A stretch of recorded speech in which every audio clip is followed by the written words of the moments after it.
నిమ్మలమేనా? నిమ్మలమే. మరి పండుగ వస్తుందా? ఎట చేస్తావు? ఓట్ల పండుగ, ఓట్ల పండుగనా? పార్లమెంట్ పండుగ సహజంగా వస్తుంటే పొద్దున ఉంటది. అదే కానీ మరి గాలి ఎటు పడుతావు? గాలి కాంగ్రెస్ అంతేనా?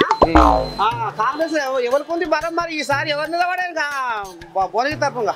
ఎవరు నిలబడ్డా ఈజీగా గెలుస్తారు. అంతేనా? ఎందుకంటే కేసీఆర్ ప్రభుత్వం చేసే విధానాలు ప్రజలకు అర్థమైంది కనుక కాంగ్రెస్ సపోర్ట్ గా ప్రజలు చైతన్యవంతమయ్యారు. అంతేనా? పథకాలు కానీ అవన్నీ. మరి 6 గ్యారెంటీలు అన్ని ఓడిపించిరా కదా? వేరేయా అన్ని ఆల్రెడీ అమల్లోకి వచ్చినాయి.